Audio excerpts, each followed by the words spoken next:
चित्त देने वाले ने, उस परमात्मा ने चित्त भी दे दिया, सब कुछ दिया उस परमात्मा ने। ऐसा नहीं है कि कुछ दिया नहीं। अब जो शरीर दिया है, उस शरीर का सदुपयोग कैसे करना है ये आप पर निर्भर करता है। जो चित्त दिया है, उस चित्त का प्रयोग कैसे करना है ये आप पर निर्भर करता है। जो बुद्धि दी है उस परमात्मा ने, उस बुद्धि का प्रयोग कैसे करना है ये आप पर निर्भर करता है।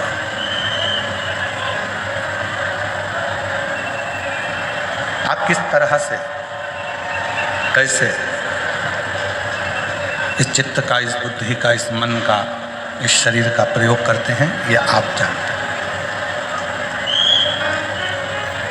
माना ये संसार सागर,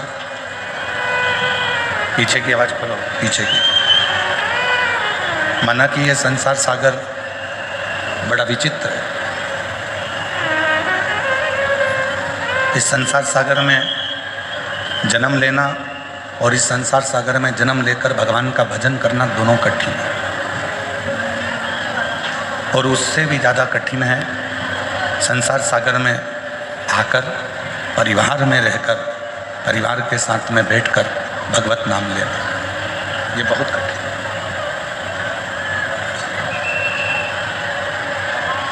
एक बक्सों की आवाज़, बड़ा बक्सों की, अंदर के भी सारे बक्से, बाहर के भी। एक मानव की देह, मनुष्य का शरीर, ये भी नहीं आ रही है। एक मानव की देह, मानव का शरीर, और उस मानव के शरीर में 5 कर्मेंद्री, 5 ज्ञानेंद्री और 1 मन, ये 11 रूपी इंद्रियां, इनको कंट्रोल में रखना बहुत कठिन है।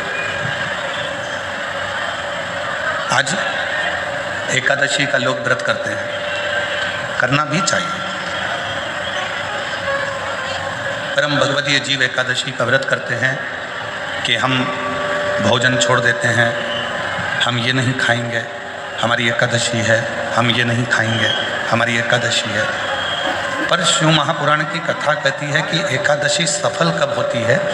जब आपकी 5 कर्मेंद्री, 5 ज्ञानेंद्री और 1 मन ये आपके कंट्रोल में हो, तो समझ लो कि एकादशी पूर्ण हो गई और एकादशी का फल आपको प्राप्त है। अब हमारी इंद्रियां हमारे कंट्रोल में नहीं है। नेत्र गलत देख रहे हैं, जिह्वा गलत बोल रही है, कान गलत सुन रहे हैं, श्रवण शक्ति गलत जगह जा रही है, नेत्र गलत जगह जा रहा है, जिह्वा गलत बोल रही है। जब ये हमारी इंद्रियां हमारे कंट्रोल में नहीं होंगी, जब ये हमारी इंद्रियां हमारे संयम में नहीं होंगी, तो हम कितना भी व्रत कर लें, हम कितना भी उपवास कर लें, हम चाहे कितने भी भूखे रह लें, तो भी उस व्रत का फल नहीं मिलेगा। व्रत का फल कब मिलता है? जब हमारी इंद्रियां हमारे काबू में हो।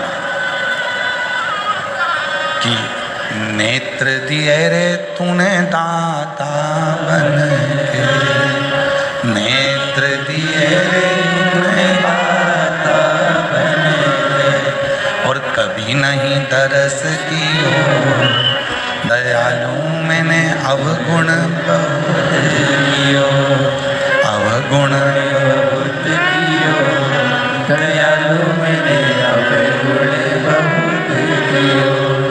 और मुख तो दिया रे तूने दाता बन के, मुख तो दिया रे तूने दाता बन के, कभी नहीं भजन कियो दयालु मैंने अवगुण बहुत कियो, कभी नहीं भजन कियो दयालु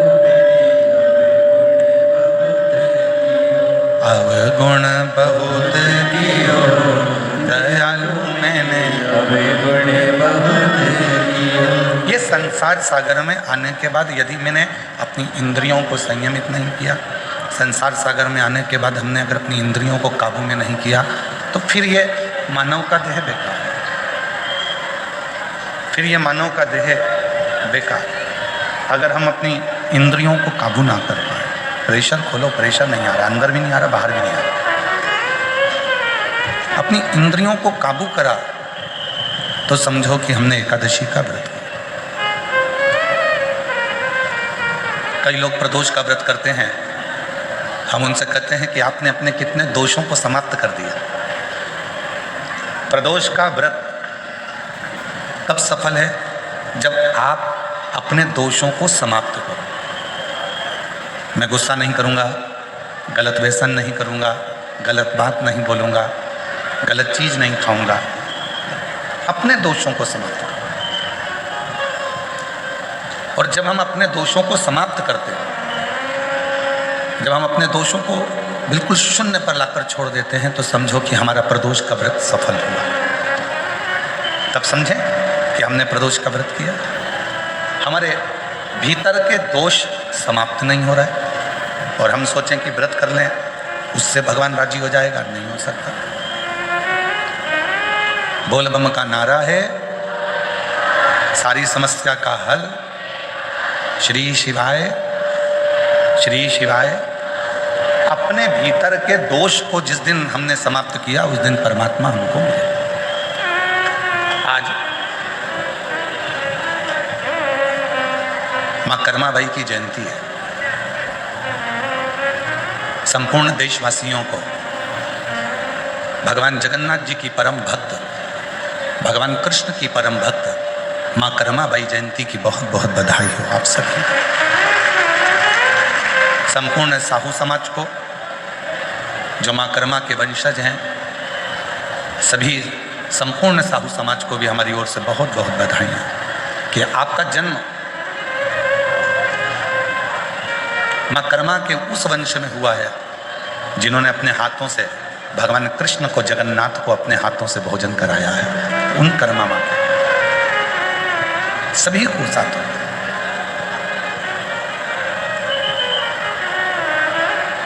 भक्ति,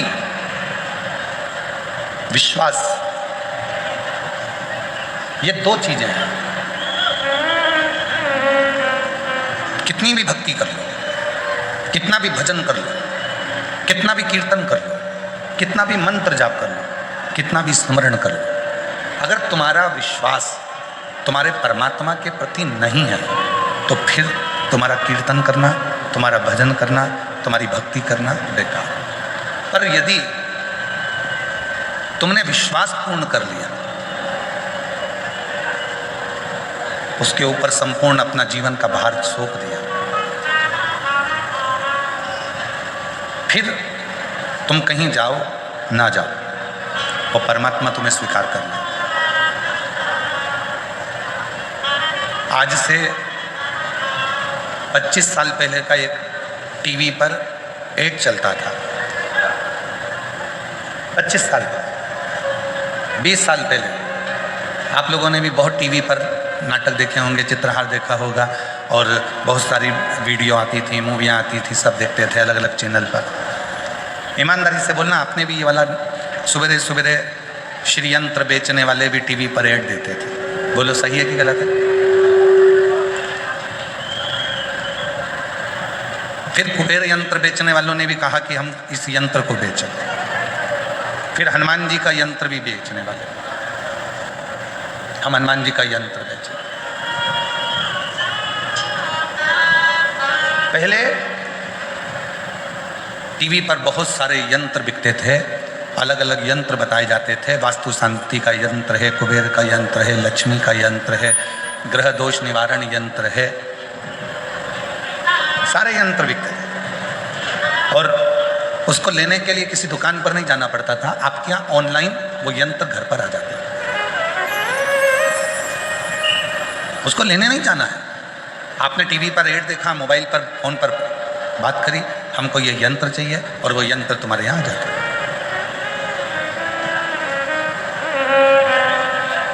कई लोगों के घर में भी यंत्र होंगे, कई लोगों ने पूर्व में वो उन यंत्रों को बुलवाया भी होगा। और एक निवेदन है, घर में श्री यंत्र रखो, घर में कुबेर यंत्र रखो, घर में ग्रह दोष निवारण यंत्र रखो, घर में वास्तु दोष निवारण यंत्र रखो, घर में तुम चाहो जितने यंत्र रखो, वो यंत्र कब काम करेंगे? वो यंत्र कब काम करते हैं? जब तुम्हारे यहाँ षड्यंत्र ना हो। जिस घर में षड्यंत्र होता है उस घर में यंत्र भी काम नहीं।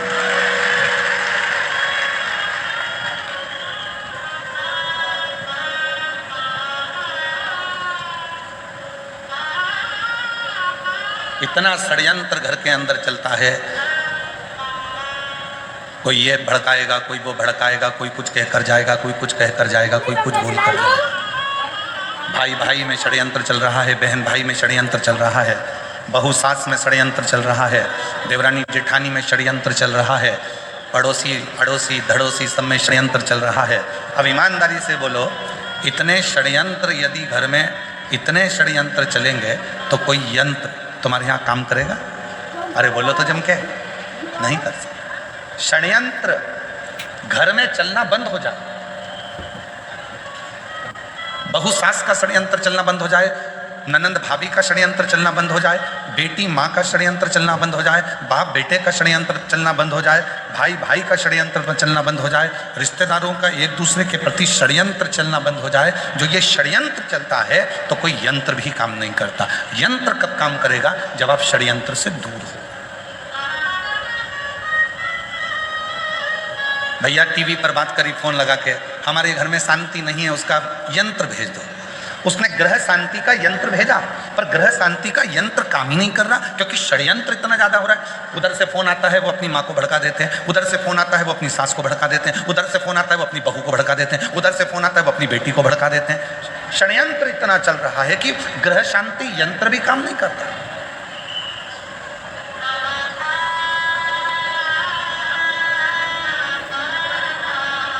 वो ग्रह शांति यंत्र भी काम नहीं करेगा अगर षड्यंत्र है तो। फिर किसी ने कहा कि महाराज जी हमारे घर में वास्तु दोष हो गया। वास्तु दोष हो गया, तुमने इधर की सीढ़ी तोड़वा कर उधर सीढ़ी लगवाई, तुमने दुकान बदल कर देख ली, तुमने घर बदल कर देख लिया, तुमने रिश्तेदार बदल कर देख लिया, तुमने घर की दिशा बदल कर देख ली, तुमने सोने का पलंग बदल कर देख लिया, तुमने रसोई घर बदल कर देख लिया। शिव पुराण कहती है जब तुमने सब कुछ बदल कर देख लिया और तो भी वास्तु दोष शांत नहीं हो रहा, तो अपने आप को थोड़ा सा बदलना प्रारंभ करो, तुम्हारा ग्रह का दोष और वास्तु दोष अपने आप शांत हो। हम बदल नहीं रहे, हम बदल नहीं पा रहे, अपने आप को नहीं बदल रहे। सास कहती है मैं नहीं बदलूंगी, बहू कहती है मैं नहीं बदलूंगी, बेटा कहता है मैं नहीं बदलूंगा, बाप कहता है मैं नहीं बदलूंगा। बदलेगा कौन? सीवर वाला महाराज बदलेगा कौन? बदलना तुमको पड़ेगा अपने घर को सही करने के लिए, श्रेष्ठ करने के लिए। अपने घर का सुख देखना चाहते हो तो अपने आप को बदलो, अपने आप। चंद्रमौली चंद्रशेखर चंद्रेश्वर चंद्रशेखर शिव महापुराण की कथा भूसावल में चल रही है। चंद्रशेखर सीखो, चंद्रशेखर शिव महापुराण की कथा से थोड़ा सा सीखिए कि चंद्रदेव सबको बदलना चाहते हैं। चंद्रदेव कहते हैं मेरी जो 27 पत्नियां हैं वो मेरे अनुकूल चले, और चंद्रदेव की 26 पत्नियां कर रही हैं कि आप हमारे अनुकूल तो चलो थोड़ा सा। दूसरे को झुकाने से पहले अपने आप को झुकना पड़ेगा। एक गुरुजी आ रहे थे घर पर, मम्मी पापा ने, माता पिता ने छोटे से बच्चे को समझा दिया, सुनो आज शाम को 4 बजे गुरुजी आएंगे, ठीक है, प्रणाम करना ठीक है, दंडवत करना ठीक है। बच्चे ने कह दिया ठीक है। शाम को 4 बजे गुरुजी आ गए। माँ ने अपने बेटे को बुलाया, बेटे को बुलाकर कहा चलो गुरुजी को प्रणाम करो। बच्चा कहने लगा नहीं करना। माँ ने फिर कहा गुरुजी को प्रणाम करो, अपने गुरुजी हैं प्रणाम करो। बेटा कहने लगा नहीं करना। इतने में माँ ने फिर बेटे को बुलाया, गुरुजी को प्रणाम करो, नहीं करना। माँ ने 2 थप्पड़ दिया, गुरुजी हैं प्रणाम कर, नहीं करना। पिताजी आए, पिताजी ने कहा बेटा अपने गुरुजी हैं प्रणाम करो, नहीं करना। गुरुजी हैं अपने प्रणाम करो, नहीं करना। पिताजी ने भी 2 थप्पड़ दिए। इतने में गुरुजी ने कहा क्यों मार रहे हो? माता पिता बोले ये प्रणाम नहीं कर रहा। गुरुजी बोला नहीं कर रहा तो मत करने, तो तुम दोनों तो करो, तुम दोनों तो प्रणाम करो। और जैसे ही माता पिता ने झुककर प्रणाम करा, इतने में बच्चे ने साष्टांग दंडवत कर लिया।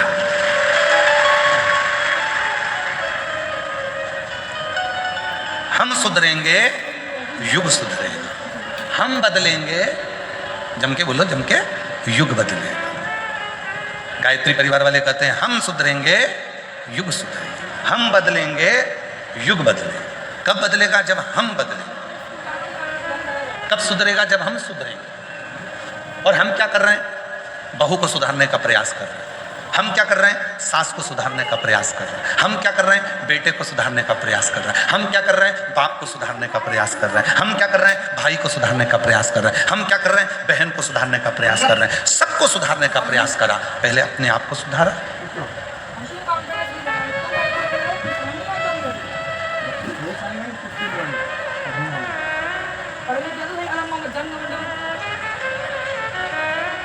एक प्रवचन देना सरल है, पर प्रवचन देने वाले को भी प्रवचन अपनी जिंदगी में उतारना कठिन है।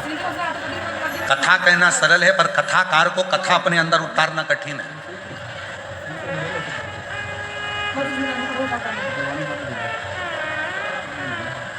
आज के जमाने में ढेर सारे कथाकार मिल जाएंगे, आपको कथा भी कहते हैं, पर वो कथा अपने जीवन में उतारते कितनी, कितना उतारते? शिव पुराण का ट्रेंड चल रहा है तो शिव पुराण वाचना चालू कर दो। श्रीमद् भागवत का ट्रेंड चले तो श्रीमद् भागवत वाचना प्रारंभ कर दो। रामचरितमानस का ट्रेंड चले तो रामचरितमानस वाचना प्रारंभ कर दो। नहीं भाई, शिव पुराण, राम कथा, श्रीमद् भागवत, गीता, ये सब पुराणे, जितने भी शास्त्र हैं, शिव पुराण कहती है जो भी पुराण वाचो आप दूसरों को बाच कर सुनाओ, उससे पहले उस पुराण का आधे से ज़्यादा अंश अपनी जिंदगी में उतारो, तब शिव पुराण सुनाओ, तब श्रीमद् भागवत कथा सुनाओ, तब रामचरितमानस सुनाओ। अपने आप को सवारो थोड़ा सा।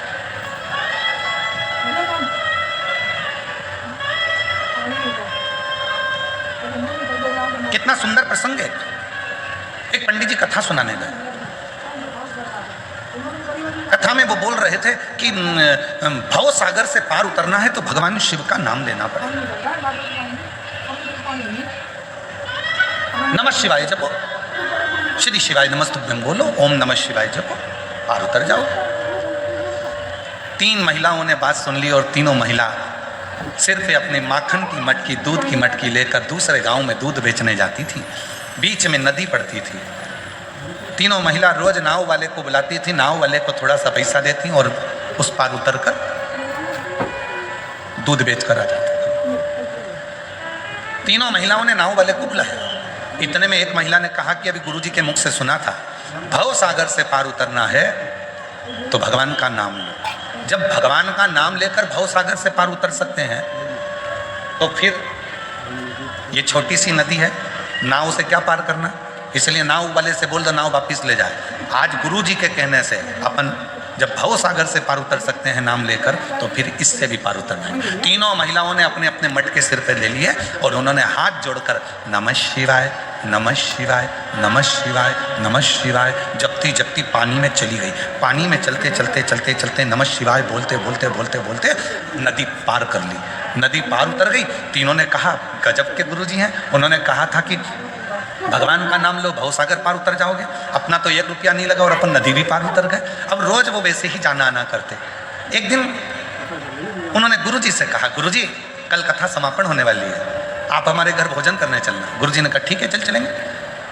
महिलाओं ने, तीनों ने कथा सुनी, गुरुजी को साथ लिया। तीनों नदी पर पहुंची और नदी पर जाकर तीनों ने गुरुजी से कहा चलो। गुरुजी बोले नाव तो बुलाओ। महिला बोली नहीं नहीं, आपने कहा था भव सागर पार उतरना है तो भगवान का नाम लेना पड़ेगा। जिस दिन से हमने सुना था उस दिन से हमने भगवान का नाम लिया और नदी पैदल चलकर पार उतरते हैं। गुरुजी ने कहा पागल हो गई हो, मूर्ख हो क्या, डूब जाओगी, ऐसा नहीं हो सकता। महिला कहने लगी हम तो चल रहे हैं, तुम तो कथा बाजते हो, तुमको तो विश्वास होना चाहिए, चलो हमारे साथ। और जो महिलाएं नमः शिवाय बोलती बोलती चली, गुरुजी को भी कहा चलो। गुरुजी को जो साथ में लिया, महिलाएं तो पार उतर गई, गुरुजी डुबक डुबक डुबक डुबक पानी में डूबने लगे। महिलाओं ने उनका हाथ पकड़ा, खींचा और लेकर पार उतर गई। गुरुजी ने महिलाओं के चरण पकड़ लिए कि तुमने मेरी वाणी पर, मेरे पुराण पर, मेरी बात पर भरोसा करा, इसलिए तुम पार उतर जाती हो। और मैं बाँचता हूँ तो भी भरोसा नहीं कर पाया, इसलिए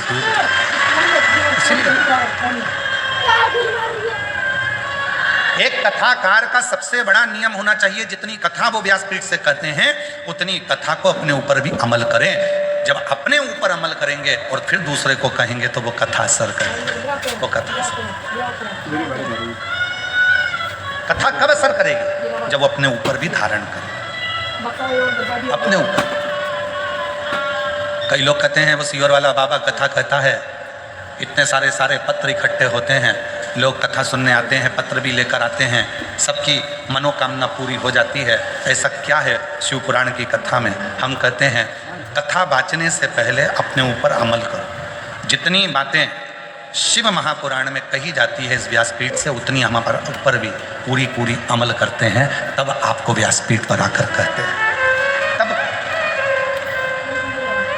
स्वयं अमल करो।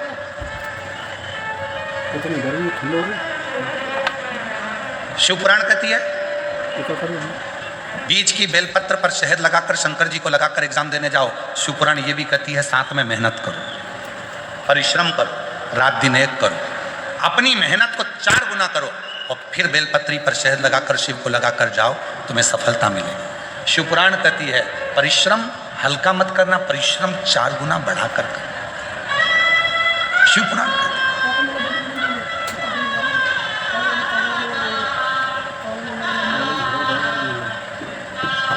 मेहनत करी आप लोगों ने यहाँ आने में, पार्किंग में गाड़ी रोक दी, सिर पर बैग रख लिया, लेकर चल दिया पैदल। परिश्रम करा आपने, मेहनत करी आपने, तो आप कथा के पंडाल तक पहुँचे। मेहनत नहीं करते तो यहाँ तक पहुँच नहीं पाते, घर पर रहते, अरे भैया इतनी भीड़, अरे भैया ट्रैफिक जाम, हमसे तो नहीं बनेगा, तो फिर नहीं जा।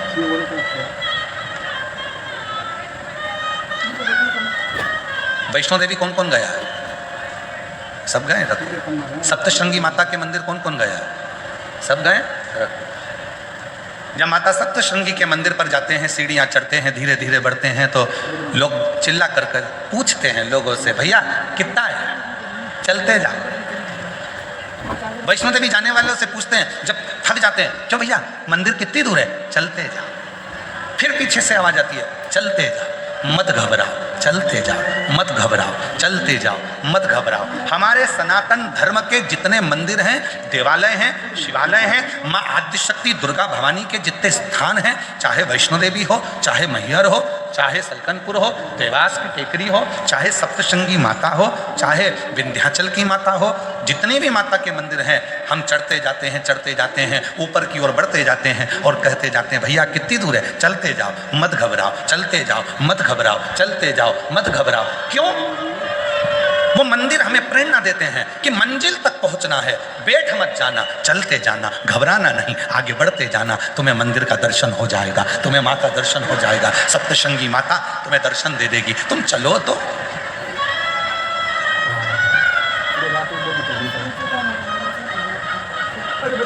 नूतन वर्ष आ रहा है,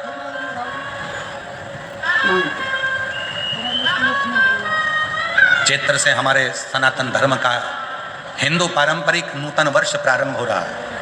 आप सभी को, देशवासियों को, हमारे नूतन संवत्सर की, नूतन वर्ष की संपूर्ण देशवासियों को बहुत बहुत बधाई, गुड़ी पड़वा। नूतन वर्ष आ रहा है। ऐसे वर्ष आते भी रहते हैं, जाते भी रहते हैं, आते रहते हैं, जाते रहते हैं। कितने वर्ष ऐसे निकलते चले जा रहे हैं। हम हमेशा कहते हैं नूतन वर्ष आ रहा है। अपनी नूतन सोच तो लाओ, नूतन विचार तो लाओ, नूतन अपना परिश्रम तो करो, अपनी मेहनत तो करो, अपना परिश्रम अपनी नूतनता के साथ बढ़ो। तो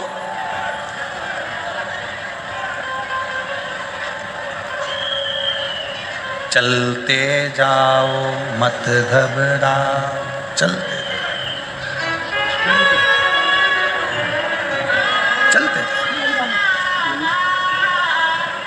एक साल में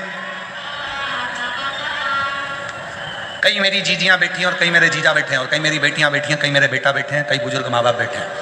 कहने में पीछे नहीं हटूंगा, भले आपको बुरा लग जाए। एक साल में कम से कम 50 दोस्त बनाते हो आप लोग। हर साल 50 दोस्त बनाते हो। शिव पुराण कहती है 50 दोस्त बनाना सरल है, पर एक दोस्त से 50 साल रिश्ता निभाना कठिन है। हर साल 50 दोस्त बनाते हो, पर शिव पुराण की कथा कहती है कि 50 दोस्त बनाना सरल है, पर एक दोस्त से 50 साल तक रिश्ता निभाना, 50 साल तक दोस्ती निभाना कठिन है, बहुत कठिन।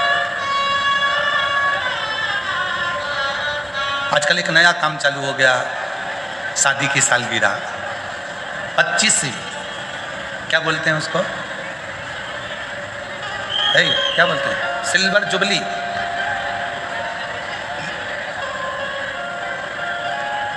और फिर 50वीं गोल्डन जुबली। वरमाला पहना रहे हैं एक दूसरे को, घोड़ी पे चढ़ के आ रहे हैं, रिसेप्शन हो रहा है।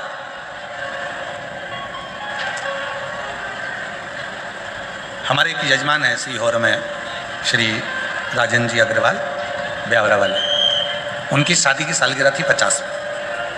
उनके बेटे रवि, रितेश, ये सब आए, कमलेश जी, शैलेश जी बैठे। उन्होंने कहा गुरु जी, हमारे काका जी की, ये रवि रितेश की पिताजी की शादी की सालगिरह है 50वीं गोल्डन जुबली। हमने कहा बहुत बढ़िया, आपको बधाई हो, 50 साल शादी के हो गए। कहा हमारा मन है कि हम इसको इस तरह से मनाएं, शादी के फंक्शन जैसा। हमने कहा शादी के फंक्शन तो पूर्व में हो चुके हैं, अब मनाना है तो कहीं भगवान की कथा कराकर, कहीं भगवान का भजन कराकर, कहीं भगवान का स्मरण कराकर, कहीं रुक्मणी मंगल कराकर, कहीं कृष्ण मंगल की लीलाएं गाकर, फिर आप अपनी शादी की सालगिरह मनाएं। फिर उन्होंने वैसी की वैसी ही मनाई, रुक्मणी मंगल कथा रखी, भगवत भजन रखा, स्मरण रखा, और वैसी ही मनाओ।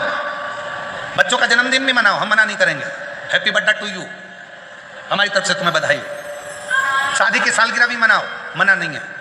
सिल्वर जुबली, गोल्डन जुबली, तुम्हारी जो जुबली और चुगली जो भी है तुम सब मनाओ, मना नहीं है। पर निवेदन है उस जुबली के साथ में, उस जुबली के साथ में किसी प्राचीन मंदिर में, तुम्हारे गांव के मंदिर में, तुम्हारे शहर के मंदिर में, कहीं मत जाओ, अपने भुसावल के मंदिर में, अपने शहर के मंदिर में, अपने जलगांव के मंदिर में, अपने गांव के मंदिर में, किसी मंदिर में जाकर जो तुम सिल्वर और गोल्डन जुबली मनाना चाहते हो, उस दिन उस मंदिर की पुताई करवाओ, सफाई करवाओ, मंदिर का डेकोरेशन करवाओ और शिव जी का अभिषेक करवाओ, तो सिल्वर जुबली, तो गोल्डन जुबली। एक संकल्प लो, मैं अपना जन्मदिन कैसे मनाऊंगा। आज से नियम ले लो भुसावल वालों, और आज से नियम ले ले पूरे सनातनी जितने कथा श्रवण कर रहे हैं। अपना जन्मदिन आए, 500 रुपए का केक लाना, 1000 रुपए का केक लाना उससे अच्छा है 500 रुपए की पेंट की बाल्टी लेना, कलर की बाल्टी लेना, और कोई पुराना मंदिर तुम्हारे गांव में हो जिसमें धूल जम रही हो, उसको साफ कर कर, पुताई कर कर, उसको रंगीन कर दे। तुम्हारा 500 रुपए का केक आधे घंटे में समाप्त हो जाएगा, मुंह पे मलेंगे भूत हो जाओगे। वो 500 रुपए का केक 15 मिनट में उड़ जाएगा। पर आज एक नियम बनाओ कि हमारे घर पर जब भी जन्मदिन आएगा, शादी की सालगिरह होगी, हमारे गांव में, हमारे नगर में, हम जिस गांव में रहते हैं वहां का कोई मंदिर हम देखेंगे, उस मंदिर में कोई पेंट हम खुद अपने हाथों से पुताई कर देंगे। अपने घर की पुताई करते हैं तो वहां नहीं कर सकते।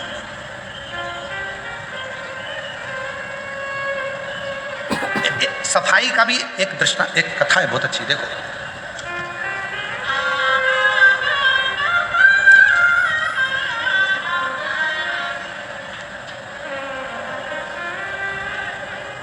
एक सुंदर प्रसंग है शिव महापुराण का।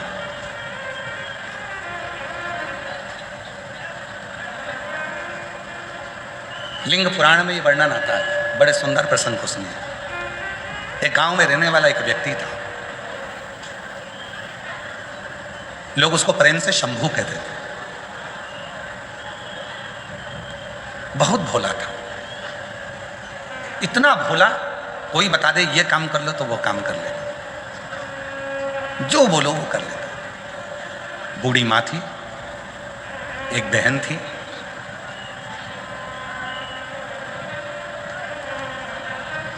माँ को वो काम पर नहीं जाने देता, बहन को वो काम पर नहीं जाने देता, खुद काम करता। भोला था, पढ़ा लिखा नहीं था, अनपढ़ था, विद्या नहीं थी, इतना विद्वान भी नहीं था, इतना विद्वान नहीं था, पढ़ा लिखा। काम क्या मिलता, किसी पेट्रोल पंप पर भी काम करना है तो थोड़ा पढ़ा लिखा होना जरूरी है, पैसा मिलेगा तो उसको संभाल के रखना है। किसी ऑफिस में काम करना है तो पढ़ा लिखा होना जरूरी है, किसी स्थान पर काम करना है तो पढ़ा लिखा होना जरूरी है। पर उसको तो कुछ पढ़ा ही नहीं था, परिस्थिति ठीक नहीं थी तो विद्या नहीं थी। भोला कहते थे लोग, बिल्कुल सीधा। की कई माताएं ऐसी बैठी हैं एकदम भोली हैं, एकदम भोली। कई बेटे इस कथा में ऐसे बैठे हैं बिल्कुल भोले, कई बहुएं इतनी भोली होती हैं कुछ नहीं, कौन षड्यंत्र रचने तो उसको कोई मतलब नहीं। कई मेरे बेटे ऐसे बैठे हैं जिनको कोई मतलब नहीं, भोलापन है कुछ नहीं। और जो भोला होता है ना उसको बहुत काम बताया जाता है। घर में बूढ़ी माँ थी, बहन थी, किसी को काम पर नहीं भेजता था क्योंकि गलत संगत में ना हो जाए, गलत कार्य ना हो जाए, तो खुद काम करता था। एक सेठ जी के पास गया, सेठ जी से हाथ जोड़कर कहा बाबा जी, भोला ने हाथ जोड़कर कहा मुझे काम दे दीजिए। लिंग पुराण का ये सुंदर दृष्टांत है, लिंग पुराण का ये बहुत सुंदर चरित्र है, बहुत सुंदर चरित्र। बाबा जी हमको थोड़ा सा काम दे दीजिए। काम? हाँ ठीक है। पढ़े लिखे हो? नहीं। कुछ आता है? नहीं। भोजन बना लेते हो? नहीं। कुछ नहीं। नहीं बना पाते? नहीं। कुछ नहीं। तो फिर एक काम करो, तुम हमारे घर में सफाई करना, तुम्हारे घर में पोछा झाड़ू करना, सफाई। ठीक है, झाड़ू पोछा कर लेंगे, सफाई कर लेंगे। और मैंने तेरे ही भरोसे बाबा, तेरे ही भरोसे हवा बिच उड़ती जागी बाबा, डोर हर तो छड़ी ना कटी जागी। भोले मैं तेरी कदम, शंभू मैं तेरी कदम, हवा बिच उड़ती जागी बाबा, डोर हर तो छड़ी ना कटी जागी। बहुत भोला। एक काम करो, तुम हमारे घर की सफाई करो, झाड़ू लगाओ, पोछा लगाओ, हम तुम्हें भोजन देंगे लेकर, तनख्वाह देंगे लेकर। ठीक, झाड़ू पोछा करना। हर हर झाड़ू कर रहा है, पोछा कर रहा है। एक दिन शिव मंदिर के सामने से निकल कर जा रहा था। शिव पुराण का बड़ा सुंदर संवाद है, थोड़ा ध्यान लगाकर सुनना इसको। कहते हैं शिव भक्त की कथा सुनने में स्वयं शिव ही आनंद देते हैं, इसीलिए थोड़ा सावधानी से सुनना। शिव मंदिर के सामने से निकल कर जा रहा था।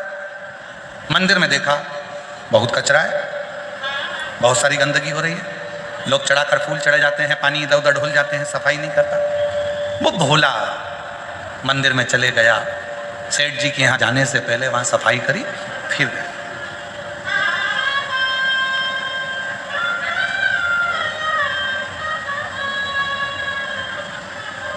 और सफाई का फल बहुत मिलता है। शिव मंदिर में दीप जलाने का, शिव मंदिर में सफाई करने का, शिव मंदिर में बुआरी लगाने का, झाड़ू लगाने का, शिव मंदिर में जल भर कर रखने का, शिव मंदिर में एक लोटा जल चढ़ाने का, शिव मंदिर में शंकर जी की चढ़ी हुई बेलपत्र उठाकर धोकर वापस शिव को चढ़ाने का बहुत फल मिलता है, बहुत फल। एक पत्र है, अच्छा है, देखो।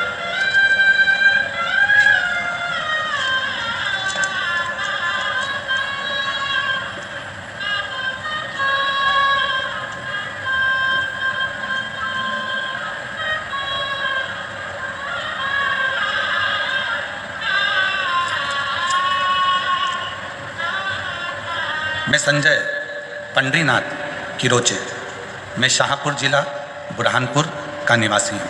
मेरा मोबाइल नंबर ये है, कहीं बैठे हों तो आ सकते हैं। मेरा बेटा रुपेश संजय किरोचे, उसकी तबीयत 26/1/2026 को अचानक से खराब हो गई थी। उसको सावदा ले गए, वहाँ सावदा के डॉक्टरों ने देखा कि फिर डॉक्टर ने संभाजी नगर औरंगाबाद ले जाने को बोला। बाबा मेरा बेटा 18 दिन तक वेंटिलेटर पर रहा, उसके छाती में गठान हो गई थी।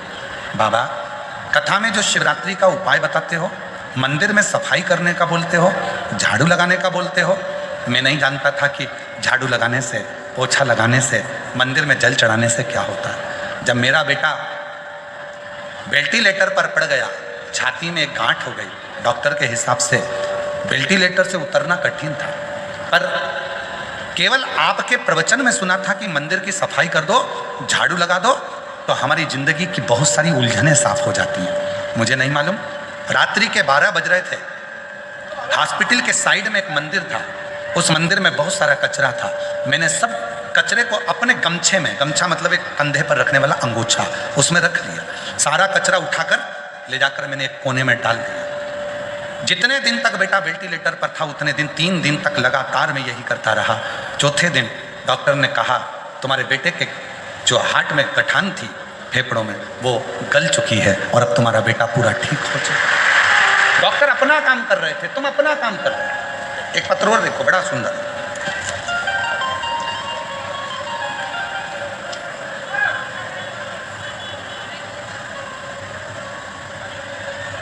महादेव पंडरी बिराजदार, गांव खरोसा, तहसील ओसा, जिला लातूर, महाराष्ट्र से हैं। मैं नमन करता हूं। कागज पर तो बस शब्द हैं, असली प्रार्थना तो मेरे आंसुओं और धड़कनों में है। मेरी मैया आपके भरोसे है, इसे मेरी नैया आपके भरोसे है, इसे पार लगाना आपका गुरुदेव। शिव भोलेनाथ मेरा बेटा नरसिंह राव महादेव बिराजदार 30/4/2024 से इंडियन आर्मी का एग्जाम दे रहा है पर क्लियर नहीं होता। बहुत हार चुका था, सोच लिया था कि अब कुछ नहीं करेगा। आपके कहने पर मेरा बेटा मंदिर में जल चढ़ाने जाने लगा, सफाई करने लगा, मंदिर की झाड़ू पोछ करने लगा। मुझे नहीं मालूम उसका फल क्या मिलता है। आज बाबा को धन्यवाद देने के लिए बैठा हूं कि मेरे बेटे का सिलेक्शन इंडियन आर्मी में हो गया और बाबा की कृपा से इस सिक्किम में उसकी ट्रेनिंग चल रही है। सिक्किम में ट्रेनिंग क्या मिलेगा? आए हैं, आ जाओ आ जाओ आ जाओ आ जाओ आ जाओ। एक पत्र और है, देखिए।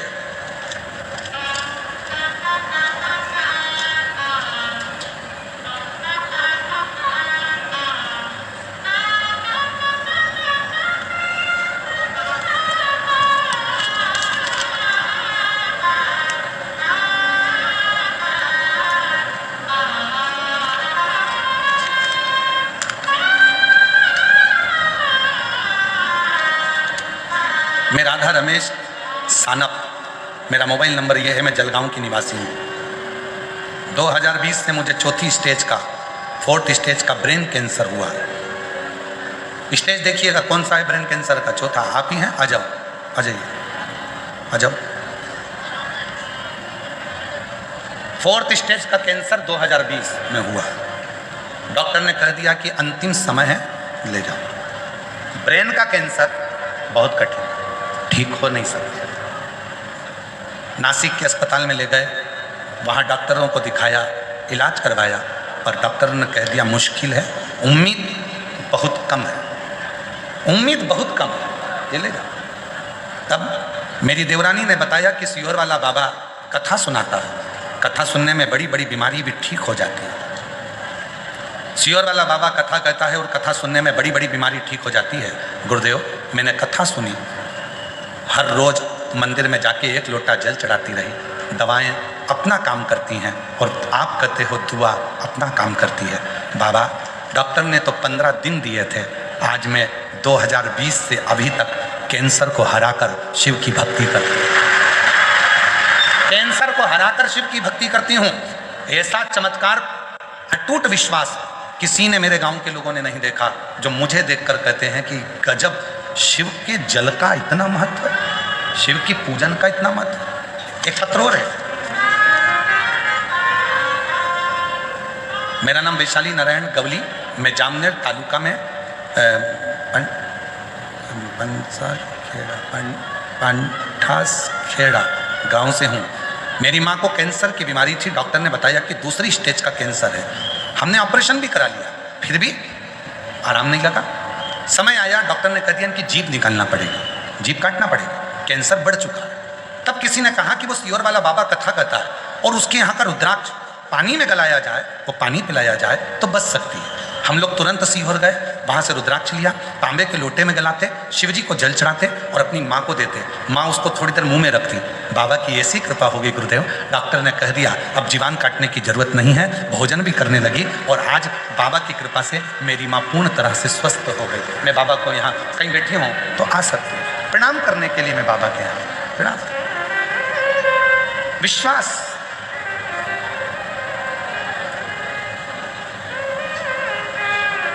जो जैसी भावना, बोलो बोलो, आप भी बोलो, सब बोलो, जितने बैठे हो, बाहर बैठे, अंदर बैठे, जहां बैठे, छाता लगाकर बैठे, दुकानों में बैठे, चाहे गाड़ियों में बैठे, सब बोलो, जो जैसी भावना वो वैसा ही फल पाया, नहीं खालियों से लौटाया, वो मन ही मन हर्षाया, और कर दिया माला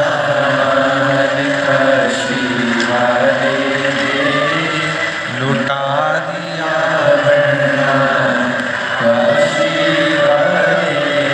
आप जिस भावना से आए, ये कथा तो कल सवेरे 8 बजे से 11 बजे तक भुसावल की भूमि पर कल कथा विराम हो जाएगी, टीवी पर वही 2 बजे से 5 बजे तक आएगी। पर जितने जयपुर वाले हैं, राजस्थान वाले हैं, राजस्थान में कथा का समय, कथा शिव पुराण थोड़ी कम सुनने में पहुंचती है, पर जितने जयपुर के आसपास वाले हैं, निवेदन है 20 मार्च से 26 मार्च तक 1 बजे से 4 बजे तक उस बाबा से पंडाल में बैठकर उससे झोली पसार कर प्रणाम कर कर विनय करो। ये मौका लगा, सुनो, बोलो।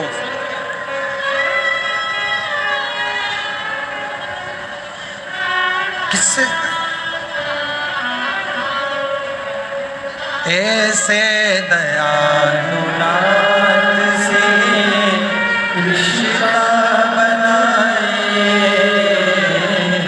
ऐसे दयालु नाथ से रिश्ता बनाए। कैंसर से जीती है, एक बार जोरदार ताली बजाओ। 4th स्टेज से 2020 से लड़ रही है, और शिव का पहुंच गई सीहोर कुबरेश्वर धाम, और वहां का रुद्राक्ष लेकर आ गई। उसी रुद्राक्ष का जल शिव जी को चढ़ाकर पीना चालू कर दिया, मुख में रख लेती, और 4th स्टेज के कैंसर को हराकर बाबा की प्रार्थना। शिव तत्व।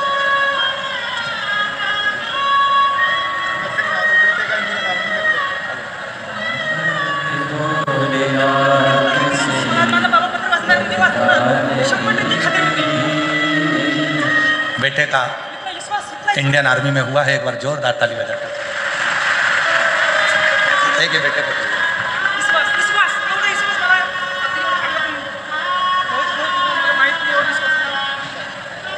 कह रहे हैं विश्वास इतना हो गया बेटे को कि बाबा है, और जो कथा सुनता है बाबा उसकी झोली भरता है, ये निश्चित।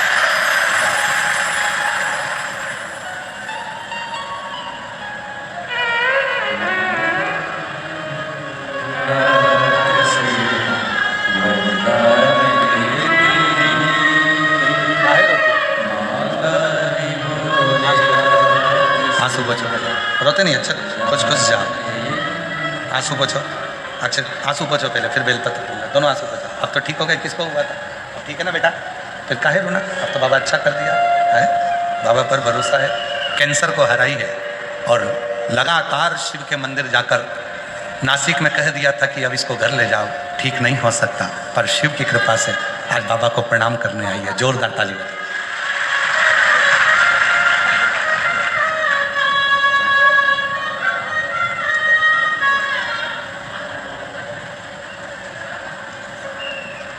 महादेव नमन चरणों में स्वीकार कीजिए, सबका किया है मेरा भी उद्धार कीजिए, उद्धार कीजिए। हे त्रिपुरधारी, हे त्रिशूलधारी, हे त्रिशूलधारी, हे त्रिशूलधारी। चरणों में तेरे बाबा जी पावन है चारों धाम, चरणों में तेरे बाबा जी पावन है चारों धाम। तेरी देव करते वंदना पूजें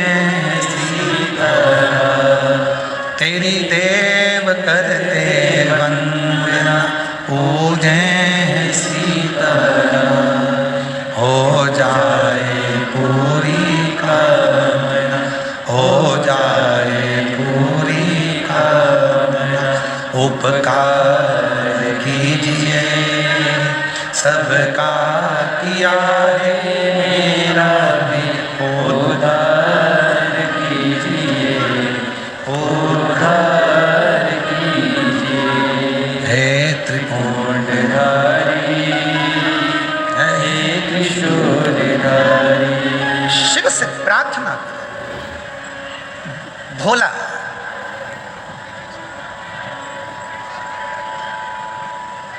शंभू बहुत सारा, उसने देखा कि मंदिर में बहुत कचरा है, मंदिर में बहुत सारा थोड़ा गंदा हो रहा है। उसने सफाई गया, फिर अपने सेठ जी के यहाँ सफाई करने।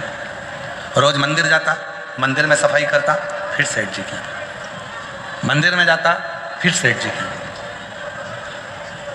अब तो एक समय ऐसा आ गया कि मंदिर में समय ज़्यादा लगने लगा और सेठ जी के यहाँ समय कम दिखने लगा। क्रोध आ गया सेठ जी को, गुस्से में लाल हो गया सेठ। लिंग पुराण की कथा कर रही, शिव महापुराण की कथा कर रही।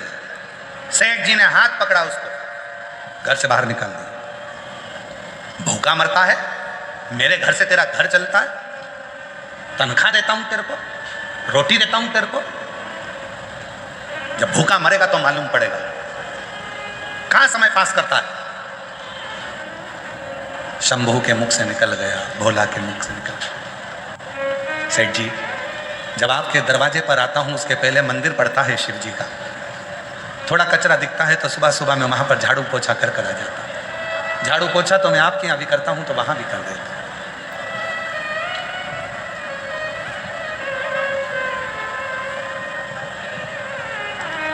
सेठ जी ने कहा तनख्वाह देता है मंदिर में कोई? मंदिर में कोई तुझे रोटी देता है?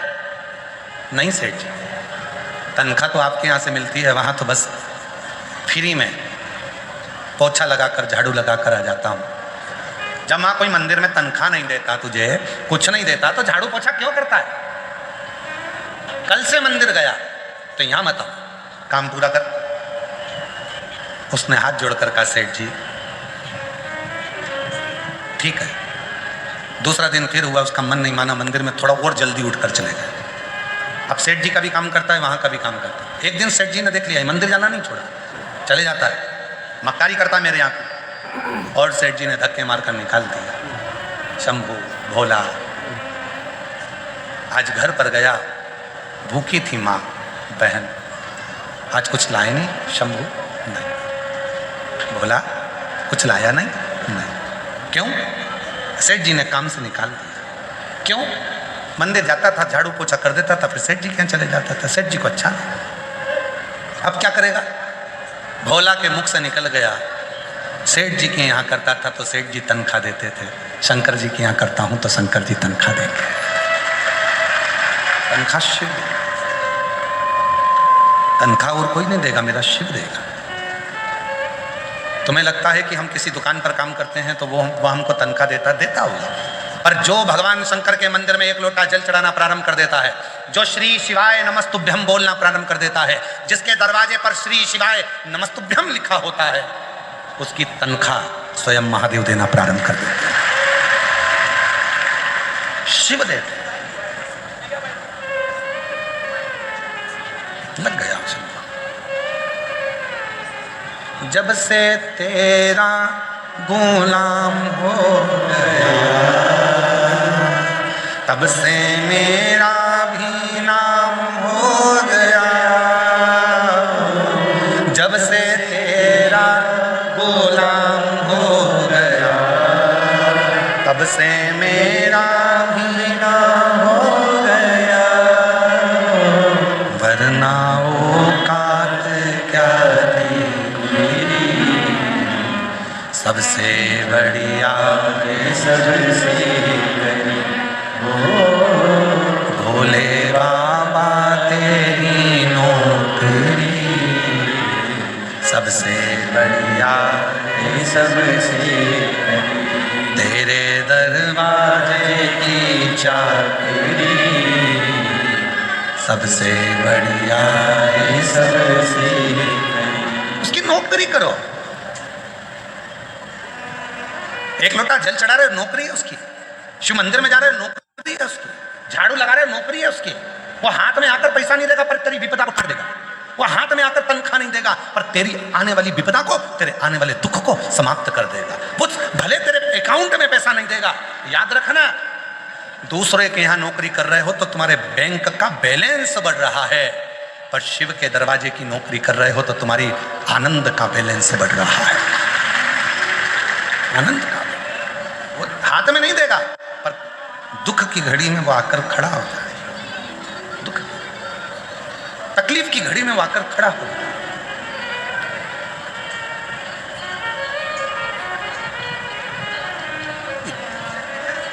और वो तकलीफ की घड़ी में जब वो आता है, दुख की घड़ी में जब वो आता है, ये इतने जो पत्र हैं, आप पत्रों का ढेर देखोगे तो इतना, हर कथा में पत्रों का ढेर लगता। आप देखो पत्रों का ढेर, देखिए देखिए, ये तो आज के पत्र हैं इसलिए हम इसको इधर रख लेते। पत्र दो जरा, और बहुत सारे पत्र तो हम पढ़ ही नहीं पाते। पत्र लाइए,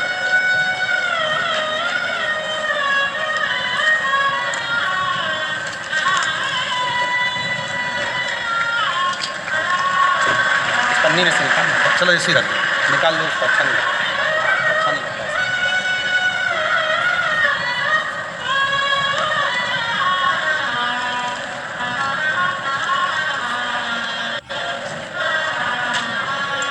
तो एक दिन ही खड़े पकड़, एक दिन यहीं खड़े पकड़े।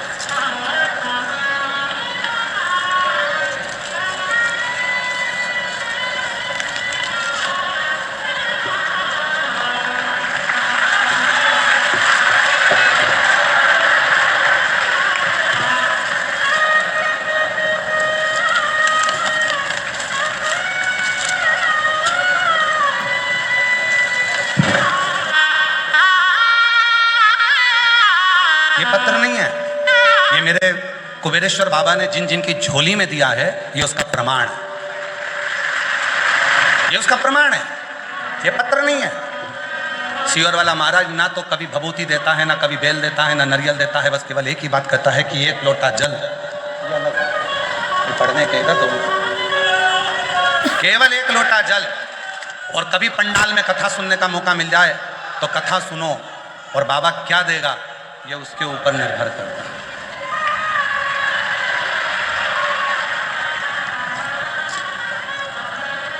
ये पत्र है, और ये पत्र नहीं है, विश्वास है शिव का, शिव भक्तों का। और आज भी इस भुसावल की पवित्र धरा पर कहकर जा रहे हैं, अगर दिल से कथा सुनी है तो 3 महीने में पत्र व्यासपीठ पर तुम्हारा भी आए। ये पत्र है।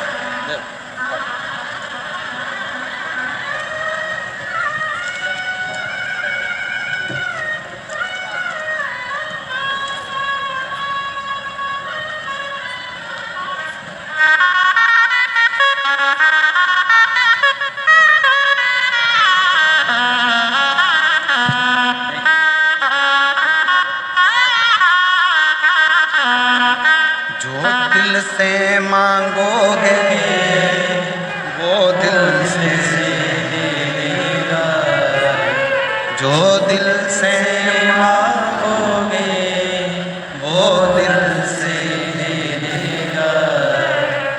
मेरा भोला भंडारी खाली झोली भर देगा, मेरा भोला भंडारी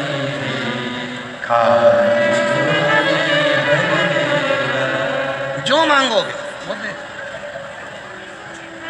मस्तक पे चंदा है उजियारा कर देगा, मस्तक पे चंदा है उजियारा कर देगा। मेरा भोला भंडारी खाली झोली भर देगा, मेरा भोला भंडारी खाली झोली भर देगा। आप दिल से उससे कहकर जाना, दिल से उसको बोल कर जाना, जो कामना लेकर आए हो, धूप में बैठे हो, उससे एक आस लगाकर बैठे हो, सुनेगा, धारण करेगा, देगा, विश्वास भरोसा,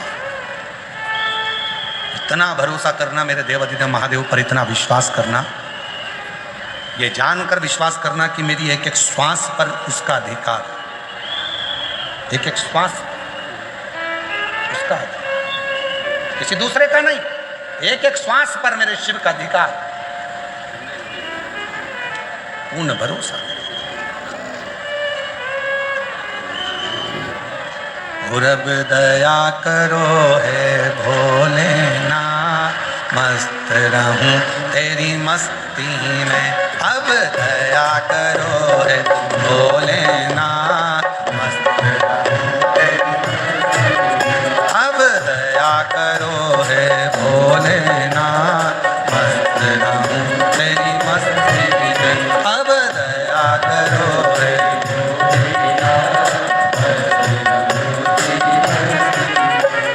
सिर पर रख दो अपना हाथ, मस्त रहूं तेरी मस्ती में। मेरे सिर पर रख दो अपना हाथ, मस्त रहूं तेरी मस्ती में।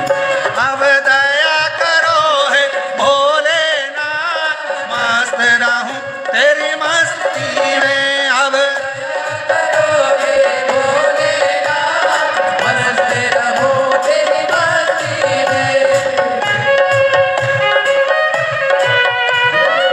तुम्हारा आने वाला कल बदल देगा।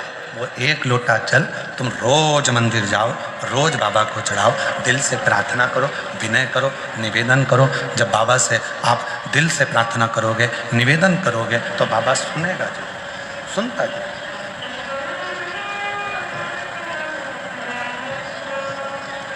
सुनेगा जो। मेरा तू ही तो हमदर्द है, जिसे हर दर्द कहता हूँ। मेरा तू ही तो हमदर्द है, जिसे हर दर्द कहता हूँ। भोला शिव के मंदिर को संभाल रहा है, शंकर भगवान के मंदिर में सेवा कर रहा है, चाकरी कर रहा है। शिव के मंदिर में सेवा में लगा हुआ, चाकरी में लगा हुआ, और उसका घर देवाधिदेव महादेव, उसका घर भगवान शिव संभाल रहा है। आप उसके आश्रित तो हो।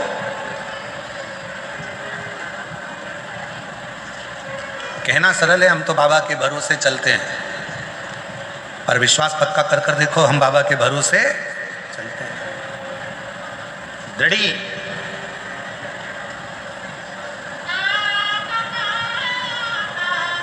पूर्ण भरोसा।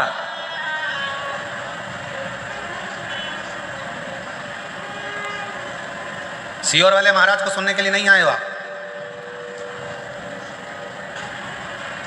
आप उस देवाधिदेव महादेव से बात करने के लिए आए। सीहोर वाले महाराज को सुनने के लिए तो तुम टीवी के सामने भी बैठ सकते हो, पर पंडाल में यदि आए हो तो अपने बाप से, अपने पिता से, अपने दिल की बात कहने के लिए आए हो, अपने मन की बात कहने के लिए, अपने बाप से शंभू, अपने बाप से, अपने पिता से मन की बात कहने के लिए, हृदय की बात करने के लिए, अपने बाबा से अपने मन की बात करने के लिए। तेरा मेरा सबसे। बेटे की सरकारी बैंक में नौकरी लगी, एक बार जोरदार ताली बजाकर स्वागत करें। मैं हूँ तेरा लाला, मैं हूँ तेरा लाला, तू मेरा बाबा। शिव को मन से जब हम दिल से बाबा को अपने मन का भाव करते हैं, प्रार्थना करते हैं, विनय करते हैं, निवेदन करते हैं, विनती करते हैं, तो बाबा उसको स्वीकार जरूर करता है, स्वीकार करता है। भोला मंदिर जावे, शिव जी उसके घर जावे। एक भिक्षुक का रूप रख लिया मेरे भोलेनाथ ने, और भिक्षुक का रूप रखकर मेरे भोले बाबा भोला के घर पर पहुंच गए। जिस थाली में भोजन लेकर आई थी बहन, उसी थाली को ऐसा कर दिया मेरे भोलेनाथ ने कि वो थाली खाली ही नहीं होती है और भंडार भरती चली जाती है। शिव उदार है, चंद्रदेव उसको समझ नहीं पाए थे। शिव उदार है, चंद्रदेव उसको समझ नहीं पाए।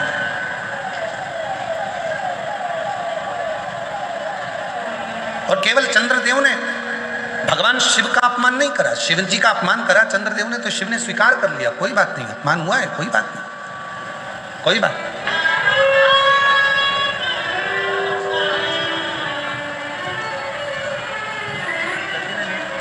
आप ही ने क्लियर करा, पोती ने नीट क्लियर करा है, एक बार जोरदार ताली बजाएं, डॉक्टर बन रही है।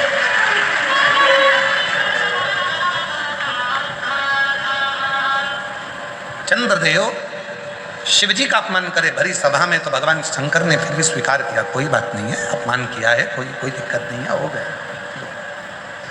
पर एक समय ऐसा आया, नंदी भगवान शंकर की पूजन में लगे रहते थे, नंदी भगवान शंकर की आराधना में, साधना में लगे रहते थे, और चंद्रदेव उनको देखकर हंसते थे। जिस पर दुनिया हंसी है उसी ने कमर कसी है, उसी ने कमर कसी है। जिस पर दुनिया हंसी है, लोग कहें तो तेरा ऐसा हो ही नहीं सकता, तो भरोसे से कहो मैं मेहनत करूंगा, करके बताऊंगा ये होगा। तेरी सरकारी नौकरी नहीं लग सकती, कैसे नहीं लग सकती, मेहनत करूंगा, परिश्रम करूंगा, रात दिन एक कर दूंगा, और शिव जी पे एक लोटा जल चढ़ाऊंगा, लगेगा। परिश्रम, मेहनत। नंदी पर हंसते थे, खूब हंसते, नंदी पर हंसा करते चंद्रदेव। और चंद्रदेव जब नंदी पर हंसते,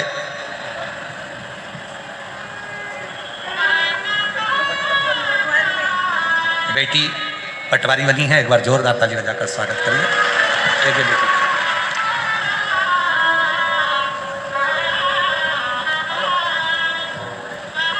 चंद्रदेव नंदी पर हंसते थे, नंदी भगवान शिव की साधना में, नंदी भगवान शंकर की आराधना में लगा। एक दिन चंद्रदेव कभी भी नंदी के सामने नहीं रहे, कभी भी। पर आज जब नंदी भगवान शिव की पूजन की तैयारी कर रहा था, भगवान शंकर के पूजन की तैयारी जब नंदी कर रहा था, तब चंद्रदेव वहां आ गए। जो लोग 16 सोमवार का उपास करे हैं उनको मालूम है, अगर किसी ने 16 सोमवार के व्रत करे हैं क्या? आप लोगों में से किसी ने करे? हाथ उठाओ जरा, जिनने करें करें। अच्छा, जो 16 सोमवार का उपास करते हैं वो 16 सोमवार की कथा को जानते हैं। राजा ने रानी से कहा था कि शिव जी के पूजन की तैयारी कर दो, और रानी ने दासी को भेज दिया था पूजन की तैयारी करने की। रानी को दर बदर जगह जगह रानी को ठोकर खाना पड़ी थी। शिव महापुराण की कथा कहती है, भगवान शंकर का चरित्र कहता है।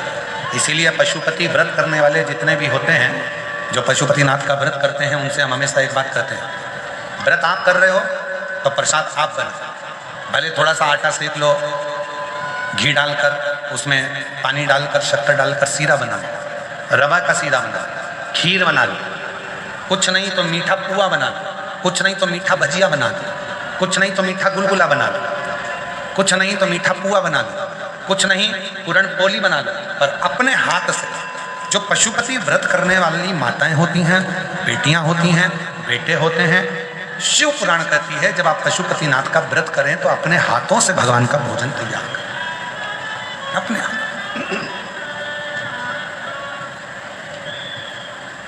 पूजा की थाली लगाएं, अपने हाथों से भोजन तैयार करें, पूजा की थाली लगाएं, भोजन तैयार कर कर अपने हाथों से। कई लोगों की आदत होती, मम्मी जरा एक लोटा पानी दो, शिव जी को चढ़ा के आना है। अब लगा के देते हैं, ए लीला ला पानी ला कर दे, मैं शंकर जी के मंदिर जा रहा हूं। क्यों? खुद जाओ, एक लोटा जल लो, भरो और फिर चढ़ाओ। शिव स्वीकार करेंगे। स्वयं अपने को करना, स्वयं फिर वही वाली बात आ गई, खांसी अपने को चली है तो खांसना अपने को ही है, छींक अपने को आ रही है तो छींकना अपने को ही है, भूख अपने को लगी है तो भोजन भी अपने को ही करना है। उसी तरह यदि कष्ट अपने ऊपर है, तकलीफ अपने ऊपर है, दुख अपने ऊपर है, तो शिव के मंदिर भी एक लोटा जल भरकर अपने को जाना पड़ेगा, जल भी अपने को चढ़ाना पड़ेगा, स्वयं को, कोई दूसरा नहीं जाएगा। चंद्रदेव जब नंदी शिवजी के पूजन की तैयारी कर रहे थे नंदी, और इतने में चंद्र का आगमन हुआ, और चंद्र का आगमन हुआ, सेना शंभु बोले ना, शंभु जब चंद्र का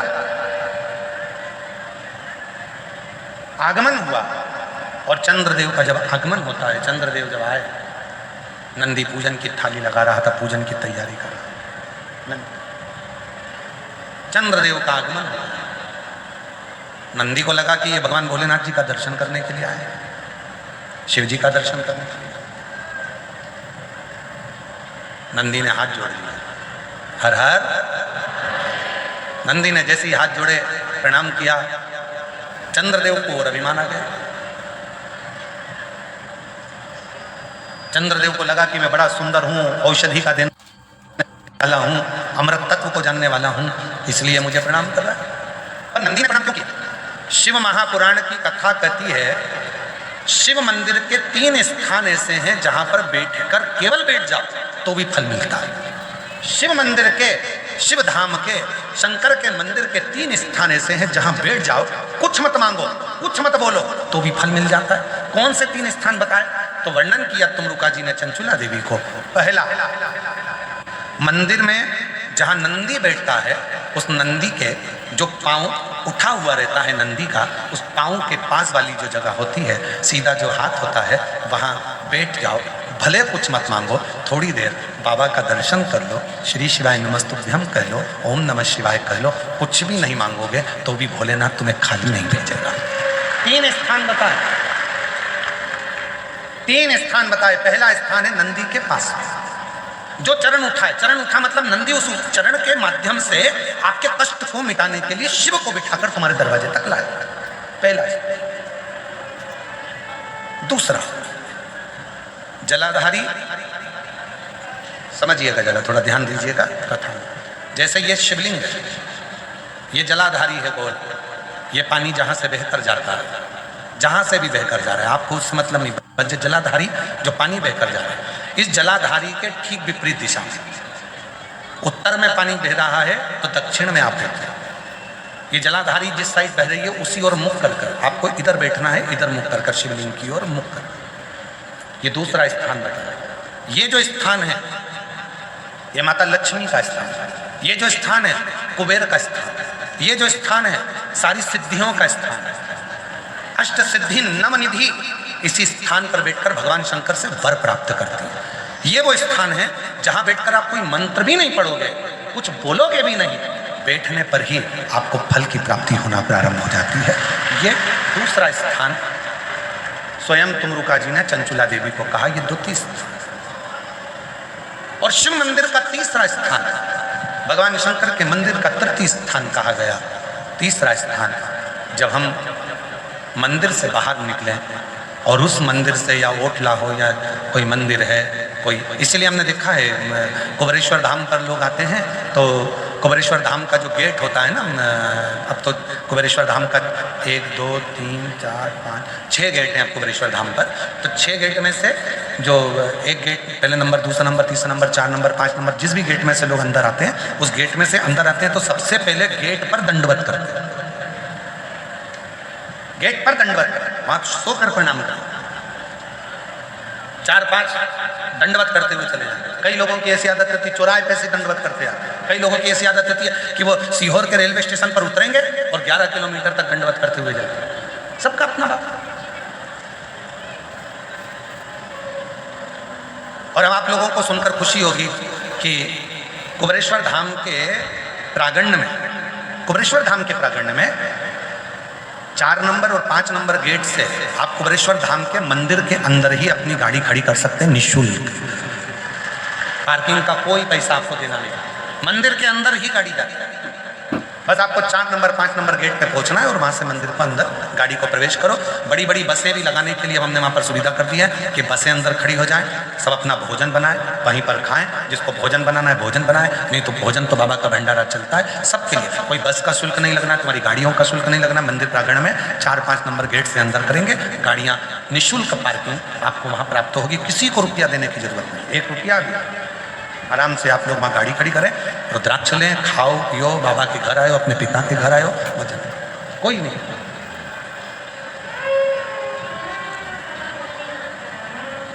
शिव तत्व तो हमने देखा है कि कई लोग दरवाजे से दंडवत करते हैं। तीसरा स्थान तुमरुका जी चंचूला देवी को बता रहे हैं कि तीसरा स्थान ऐसा है भगवान शंकर के मंदिर का द्वार।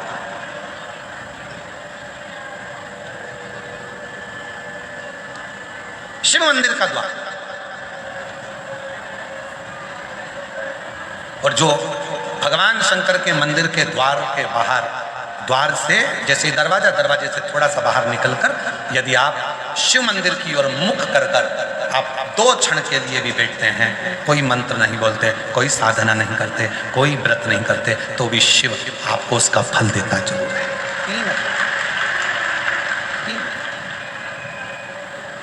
कौन कौन सी 3 जगहें जम के बोलेंगे सभी? पहले नंबर का नंदी का जहाँ चरण उठा है उसके पास, दूसरे नंबर का जहाँ जलाधारी पानी बहकर जाता है उसके ठीक विपरीत की ओर जलाधारी की ओर, और तीसरा स्थान शिव के द्वार। फल जैसे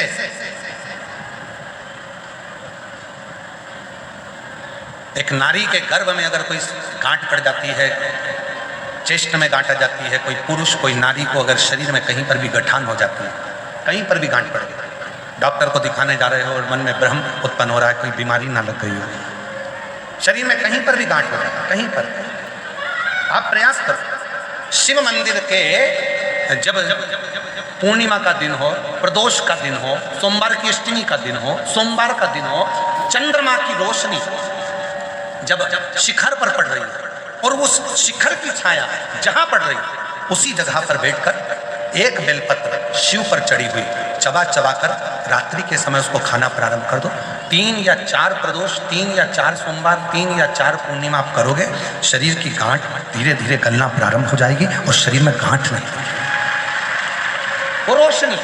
और इसका प्रताप यहाँ वर्णन किया गया है। देखिए शिव महापुराण की कथा में स्वयं नंदी जब भगवान शंकर के पूजन की तैयारी कर रहे थे और चंद्रदेव का आगमन हुआ, चंद्र को प्रणाम किया, चंद्रदेव के अंदर अभिमान आ गया कि मुझे प्रणाम कर रहा है, नमन कर रहा है। किसी किसी को लगता है प्रणाम करो तो उसको लगता है कि मुझे प्रणाम करना है, मुझे जगह दी गई है, मुझे स्थान दिया गया है। ना, प्रणाम किया बड़े के नाते, सम्मान के नाते।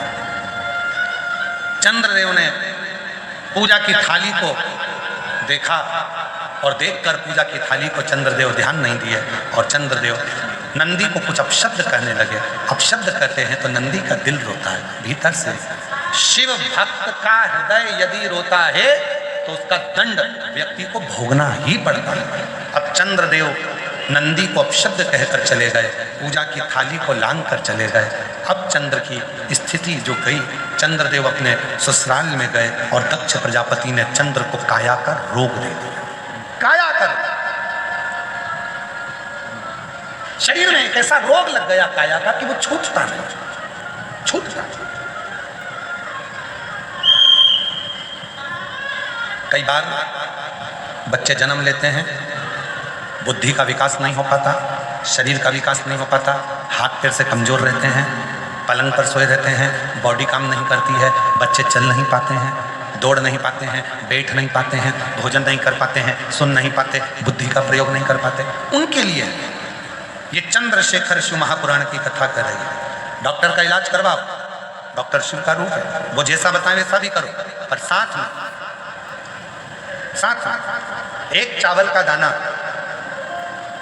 एक सफेद दुर्वा, दूबा में ही बगीचे की दुर्वा जो लगती है उस दूब में ही एक सफेद दुर्वा भी लगती है। सफेद दुर्वा, एक चावल का दाना, एक सफेद दुर्वा और एक कनेर का फूल, ये तीनों शिव जी के मंदिर में प्रदोष के समय पर चढ़ाना प्रारंभ करिए। दुर्वा लेकर आ जाओ, चाने का जो चावल का दाना है वो लेकर आ जाओ, चावल के दाने को पीस लो, चावल के दाने को पीस और पीस के उसमें दूध का लेपन, थोड़ा सा 2 बूंद दूध का, गाय का दूध मिल जाए तो उसका लेपन कर कर बच्चे के हृदय पर त्रिपुंड उसी चावल के दाने के दूध का लेपन करें और जो दुर्वा लेकर आए हो उसको पीस कर जो उसको भोजन देते हैं उस भोजन में मिलाकर उसको खिलाइए। धीरे धीरे बच्चे का आप देखेंगे कि वो खुद उठने का प्रयास करेगा, हाथ पैर चलने का प्रयास करेगा, बुद्धि काम करना प्रारंभ करेगी और बच्चा एकाग्र चित्त का होता चले जाएगा, विवेक का। कुछ प्रदोष कर कर कुछ, और ध्यान रखें प्रैक्टिकल जरूर करें।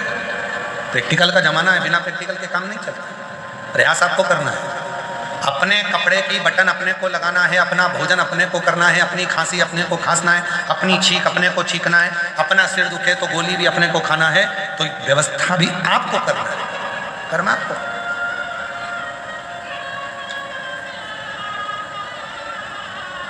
शिव भक्त का तो केवल उतना काम है कि आपके सम्मुख में आकर शिव की चर्चा का स्मरण, शिव चर्चा, शिव कथा कर, भगवान शंकर का चरित्र कर। दक्ष प्रजापति ने श्राप दे दिया, चंद्र को काया का रोग लग गया। काया का रोग छूटे कैसे, किसके पास जाएं? देव ऋषि नारद ने कहा तुमने नंदी का अपमान किया। भगवान अपने अपमान को सहन कर लेते हैं पर भगवान भोलेनाथ अपने भक्त के अपमान को कभी सहन नहीं कर पाते हैं, कभी नहीं। शिव अपना अपमान सहन कर लेंगे पर भगवान भोलेनाथ अपने भक्त का अपमान सहन नहीं कर पाते। इसलिए आपको शिव महापुराण की कथा में बार बार कहते हैं भगवान शंकर की कथा नहीं सुनना मत सुनो, पर शंकर की कथा की निंदा मत करो। शिव जी के मंदिर नहीं जाना मत जाओ, पर शंकर की निंदा मत करो।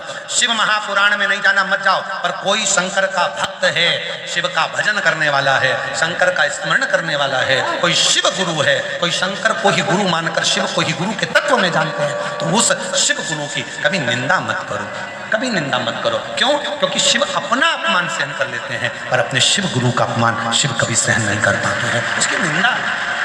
तने सुनना हो तो सुनो, नहीं सुनना है तो अपना घर बजा। कोई नहीं कह रहा तुमसे कि कथा में आ, निंदा मत, बुराई मत।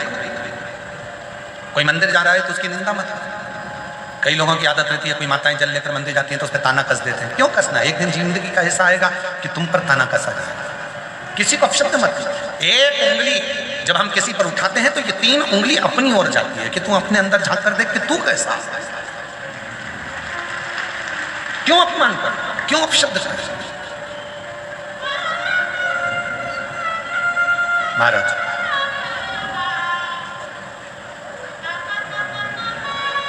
पूरी मनुष्य देह में, पूरे मानव के शरीर में केवल हमारे शब्द, हमारी वाणी 24 घंटे यात्रा करती है। मानव के शरीर में केवल हमारा शब्द, हमारी वाणी ऐसी है जो 24 घंटे यात्रा करती है। शब्द, इसलिए कहते हैं वाणी ऐसी बोलिए जो मन का आपा खोए। 4 ताले में बंद हो जाओ और 4 ताले में बंद होकर भी तुम कुछ बोलोगे तो तुम्हारे शब्द बाहर निकलकर आ ही जाएंगे और लोगों के कानों तक पहुंच जाएंगे। पति पत्नी अपने कमरे में बैठकर भी बात करेंगे तो वो बात अपनी बहू तक पहुंच ही जाएगी, बेटे तक पहुंची जाएगी। बहू बेटा अपने कमरे में बैठकर बात करेंगे तो वो बात सास तक पहुंच जाएगी। कोई नहीं है, कमरे की आवाज भी बाहर नहीं जाती है, कोई नहीं सुनता, फिर भी वो शब्द चलते हैं। हमारे मुख से निकले हुए शब्द यात्रा करते हैं। कथा हम यहाँ बाँच रहे हैं भुसावल में, पर यह कथा जिसने नहीं भी सुनी होगी तो भी एक ना एक दिन ये शब्द चलकर किसी के भी माध्यम से पहुंचेंगे, लोगों के कान तक पहुंच ही जाते हैं। शब्द चलते हैं, शब्द यात्रा करते हैं, वाणी यात्रा करती है, शब्द चलते हैं और ये यात्रा करते हैं। शब्द यात्रा, वाणी यात्रा। इसलिए निवेदन है, सास से भी निवेदन है, बहू के लिए कोई भी शब्द बोलो वो बहू तक पहुंचेगा एक ना एक दिन। बहू से निवेदन है, तुम सास के लिए कितना भी मायके में जाकर बोल दो, अपनी मम्मी के सामने जाकर बोल दो, फिर भी वो शब्द एक ना एक दिन तेरी सास के सामने जरूर आएगा। वो शब्द घूमता आता है और तुम्हारे सामने पहुंचता है। तो क्यों बोले हम आड़ा टेढ़ा, क्यों बोले हम अपशब्द?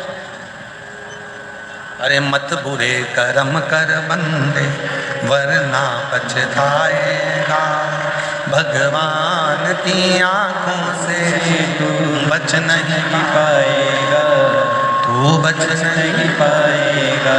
अरे ओ अज्ञानी मत करना। शब्दों को छोड़ने से पहले विचार। जब सीहोर में गुरु पूर्णिमा का महोत्सव होता है साल में एक ही दिन होता है जिस दिन गुरु दीक्षा हम देते हैं, बाकी के पूरे वर्ष गुरु दीक्षा नहीं देते। एक ही दिन होता है गुरु पूर्णिमा का दिन, उसके 7 दिन पहले शिव पुराण की कथा होती है, गुरु पुराण की कथा होती है, शिव गुरु कथा चलती है। जब उसमें गुरु पूर्णिमा के समय पर शिव भक्त सीहोर पहुँचते हैं, कथा श्रवण करते हैं, तो हम उनसे एक ही बात कहते हैं, आप आए हो कथा सुनने का, और शिव गुरु की बात अपने अंदर उतार कर लेकर जाना कि अपने अंदर की जितनी बुराइयां हैं उसको त्याग, कुछ अच्छा ग्रहण करें, कुछ अच्छा लें अपनी जिंदगी, तो कथा में आना सार्थक हुआ।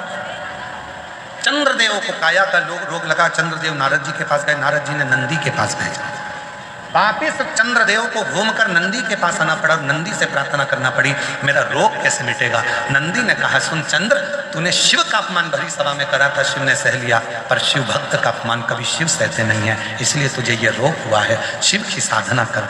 नंदी ने पूजन का विधान बता दिया, पूजा कर। कई लोग कहते हैं गुरु जी आप कहते हो कनेर का फूल ऐसे चढ़ाना, आप कहते हो बेलपत्र ऐसे चढ़ाना, आप कहते हो दुर्वा ऐसे चढ़ाना, आप कहते हो चावल का दाना ऐसे चढ़ाना, आखिर क्यों? हम उनसे कहते हैं देखो, गोलियां डॉक्टर लिखता है पर उसको खाने का तरीका भी लिखता है, ये वाली गोली खाली पेट खाना, ये वाली गोली रात को खाना, ये दवाई गर्म पानी के साथ लेना, ये दवाई दूध के साथ लेना। डॉक्टर को मालूम है दवाई अगर वो देता तो पूरी दवाई एक साथ खिला देता, पर नहीं, उसको मालूम है ये दवाई कैसे लेना। उसी तरह वेद व्यास जी ने भी शिव महापुराण में सारा विधान लिखा है, कैसे बेलपत्र कब चढ़ाना है, दुर्वा कैसे चढ़ाना है, चावल का दाना कैसे चढ़ाना है, कैसे भगवान शंकर के मंदिर में कहाँ बैठना है, किस तरह से बैठना है, ये तरीका है, ये तरीका है। और जिस तरीके से आप जिंदगी भर खूब दवाई खा लो, आराम नहीं लगेगा, पर डॉक्टर कहेगा कि इस तरह से खाना, ये सुबह खाना, ये शाम को खाना, ये पानी से खाना, गर्म पानी से खाना, ऐसा करना, योगा करना, प्राणायाम करना, ये सब डॉक्टर बताएगा, उसके विधान से खाओगे तो वो लाभ करेगा, वो विधान था। ऐसे कितनी भी लाते जाओ, कितनी माताएं बैठी हैं, कितने भाई बैठे हैं जिनका सिर दुखता है और मेडिकल पर जाते हैं और दवाई लेकर आ जाते हैं, पेट दुखता है मेडिकल पर जाते हैं, मेडिकल वाले से कहते हैं भैया दवाई दे दो पेट दुख रहा है, मेडिकल वाला दवाई दे देता है और तुम खा लेते हो। जाते हैं मेडिकल वाले से कहते हैं भैया दवाई दे दो पेट दुख रहा है, मेडिकल वाला दवाई दे देता है और तुम खा लेते हो। वो थोड़ी देर का आराम लग जाएगा, फिर तकलीफ होगी। इसलिए मेडिकल पर जाने से पहले डॉक्टर के पास जाओ और डॉक्टर के पास जाकर कहोगे कि ये तकलीफ है, फिर डॉक्टर उसको लिखेगा। तो क्या डॉक्टर तो 3-4 दवाई लिख देता है, मेडिकल वाला एक ही दवाई देता है। डॉक्टर 3-4 दवाई क्यों लिखता है? क्योंकि एक दवाई देगा, उसको मालूम है एसिडिटी होगी, तो उसके साथ दूसरी दवाई भी देगा, एसिडिटी को दबाने के लिए फिर तीसरी दवाई देगा। 3 दवाई इसलिए डॉक्टर ने दी कि वो दवाई लेगा तो साइड इफेक्ट नहीं होगा। पर मेडिकल वाले हो सकता है कि तुमको दवाई दे दें, थोड़ी देर के लिए आराम भी लग जाए और बाद में फिर तबीयत खराब हो जाए। डॉक्टर को दिखाकर फिर मेडिकल पर जाए, फिर मेडिकल पर दवाई फिर वो असर करेगा। चंद्रदेव ने काया के रोग से मुक्त होने के लिए शिव की साधना करी, तब जाकर चंद्र के काया का रोग समाप्त हुआ। भगवान श्री गणेश जी महाराज का मंगल विवाह हो रहा है, रिद्धि सिद्धि के साथ भगवान श्री गणेश जी पधार रहे हैं। जोरदार ताली बजाकर उनका स्वागत करिए। भगवान श्री गणेश जी महाराज के गले में रिद्धि सिद्धि जयमाला पिना रही हैं, जोरदार ताली बजाइए। रिद्धि सिद्धि के गले में भगवान श्री गणेश जी महाराज ने जयमाला पहनाई है। रिद्धि सिद्धि ने वही जयमाला निकाल कर वापिस श्री गणेश जी महाराज को पहनाई है और गणेश जी महाराज मध्य में आकर विराजमान हुए हैं। हर हर। कल कथा का समय सुबह 8 बजे से 11 बजे तक रहेगा। आज कथा की शिवरात्रि है, बड़े प्रेम से कथा का शिवरात्रि का लाभ लीजिए। संपूर्ण भुसावल वालों से निवेदन है, खूब प्रेम से आओ, आनंद से आओ और भाव से शिवरात्रि का भी दर्शन करिए। और कल कथा सुबह 8 बजे से 11 बजे तक होगी और दोपहर में 2 बजे से 5 बजे तक कथा का समय टीवी पर रहेगा और कथा स्थल पर भुसावल में सुबह 8 बजे से 11 बजे तक कथा